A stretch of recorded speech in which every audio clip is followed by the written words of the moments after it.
یو مسله دا یاد کړئ چې یو توحید دی د حاکمیت. توحید مسله باندې پوه شئ نو الله پاک به درله جنت درکړي. مسله اصل کې د توحید ده. توحید یو دی د تکوین معنا ده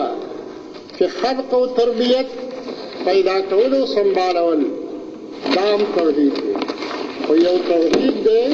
چې هغې ته ویلی شي توحید د حاکمیت. د حاکمیت د توحید معنا ده چې حاکم به صرف الله دی.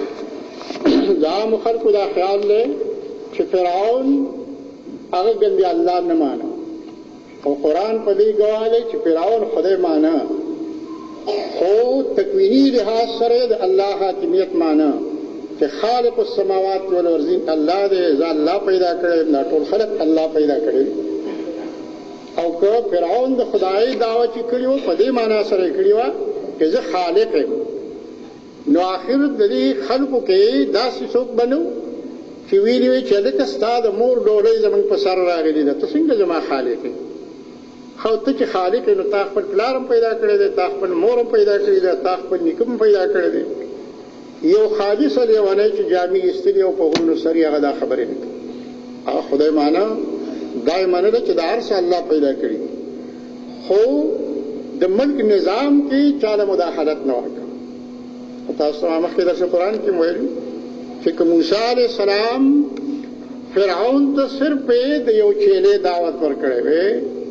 د عبادت د مونځ دعوت یې ورکړی وی، د روژې یې ورکړی وی، شل زره بلکل مونځ څو مونځونه یې کېدله وکړو. علي ویلي ته چا وی روژې نه نیسوي، فکر شوی مې ته نه دی که نه د ورځې به درله شل ونیسم. هغه شل خو به درله وکړم، مونځ کې څه تکلیف دی ما ته؟ موسی علیہ السلام ورته وی چې کافر دا کوم نظام چې د ملک تا رایج کړی دی دا یو ابلیسي نظام دی، د دې په ځای باندې الله پیش کړی نظام پکار دی. حکومت کې مداخلت شو. اوس هم چې کوم خلک د حکومت په کې هېڅ مداخلت نه کوي، د حکومت د نظام په باره کې هېڅ کار نه لري، نو هغې که روس لځي که هغې چین لځي که ټولې دنیا لځي، دلته دې ملک کې هغې ته بلکل ازادي ده. او کوم خلک چې د دې حکمرانانو چې کومه ابلیسي کارونه دي دې کې چې کوم خباثت دی هغې باندې جرح کوي.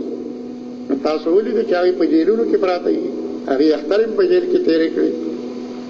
نو فرعون قرآن کې ګڼ داسې آیاتونه شته چې هغه د خدای دعوا په دې معنا سره نه وه کړې چې زه خالق یم. سورہ اسراء کې آیت دی، موسی علیہ السلام ورته وایي لقد علمت ما انزل هؤلاء الا رب السماوات والارض بصائر واني لاظنك يا فرعون مسحورا. فرعون ورته ویل که زما خیال دا دی چې مسحور یې، تا باندې جادو شوی دی. موسی ورته ویل بې ایمانه ښه پوهېږي چې دا ما کومې نښې پیش کړي نو دا رب السماوات والارض او دا رڼا چراغان دي او دلایل دي او رب السماوات والارض کې پېژانده. او زما خیال دا دی فرعون چې خدای دې غر کوي، تباه کېږي، خدای دې غر قسم شه مسبور وي، تباه کېږي. حق دې ته وایي، دا یې حق دې ته وایي، دا نه چې بادشاه دی او زورور دی نو ته به ګول مول خبرې کوي، هغه یې خدای دې غر که تباه کېږي. دارنګې سورې نمل کې آیت دی 14 وجحدوا بها واستيقنتها انفسهم ظلما وعلوا انظر كيف كان عاقبة المفسدين. دی فرعونیانو د موسی علیہ السلام دا دلائل چې ونه منل نو زړه کې په یقین و، خو ظلم یې کا او زیاتې کا په مخلوق. نو بیا وګوره چې د دې انجام څنګه شو. اذان وروسته کو پړپړ مکوئ. دارنګې موسی علیہ السلام هغه شاعرانو ته وایي چې ویلکم لا تفتروا علی الله کذبا فیسحتکم بعذاب وقد خاب من افترا. ویال لکه په الله دروغ مه جوړوئ. نو هغې په جواب کې دا ونه وي چې الله څه ته ویل، څه شي الله لا خو یې نه دي ویلي که نه چې د څه شي په الله دروغ نه جوړو. الله کوم دی وی لا تفتروا علی الله کذبا، الله باندې دروغ مه وایئ، د خدای نه ویرېږئ، د خدای نه وشرمېږئ که نه الله به م غر کړي. او چا چې په الله باندې دروغ وي نو هغه ګورې تاواني دی، تباه دی. دارنګ فرعون وایي ذروني اقتل موسی وليدع ربه انی اخاف ان یبدل دینکم او ان یظهر فی الارض الفساد. فرعون پرېږدئ پسې یاره دا خو نوي مسلې راوړي دي، دین هم خرابوي که نه، دینم تباہ کئی پرے میں دی کہ دا خلاصم کم تی دین تباہ کئی ان چدے مت لرالو مولیانو بسوے اور کوکی کناسم حال تارا زمانے کی پیابا بدلو یو بڑاو میاو وی جانا خلق راغلے دے سوک دا اسلام نا سوک تی لاس پرے کئی اور سوک تی خپے پرے کئی اور سوک تی پلانے پرے کئی ہر دائی حق تدا خبر نو فرعون وی دینم خراب ہے او یا پزمک تی بل سورانے جوڑ کی دا خلق با پا جگر وروجی خلق با پا جنگ وروجی دارنگی رجل مومن تقریر کی فرعونیانو توائی تدعوننی لأکفر باللہ و اشرک به ما لیس لی به علم وانا ادعوکم الى العزیز الغفار رجل مومن ورتوائی کہ تاسو ما دیتا بلئی کہ کفر وکمو دا اللہ سرز شریک گورا و اشرک به کن دے خلقو اشراک ترا بالا کہ دا اللہ سر شریک زوائم او زتا سر بالم اغزور ور ذات تا کہ غفارم دے گناہون بخی او که توبنو باسنو بیا عزیز دے بیا دے تسو خلاصو لے دیش دارنگ فرعون وی قوم راگے دا تال سٹی وی اتذر موسیٰ و قومہو لیفسدو فی الارضی و یزرک و آلہتک دا تا پریدی جوندے تا پریدی اوستا خدایان پریدی سنوی عبادتونے شروع کردی دا ملک ختمے کا نو مطلب مدارے پدی خبر باندزان پوئٹ گئی کہ توحید صرف جان دے کہ تو خالق دا آسمانوں نے صرف اللہ دے اور خالق دزمہ کے صرف اللہ دے پدے مانا سر توحید مکی مشرکانوں کی دے زنی کلمہ گون زیاد آغین بدی تپوسو کہ من سخر شمس والقمر دا انوار اس قومی دا چاہ دا حکومت لاندی چلی آغی بے اللہ دی کسی شکل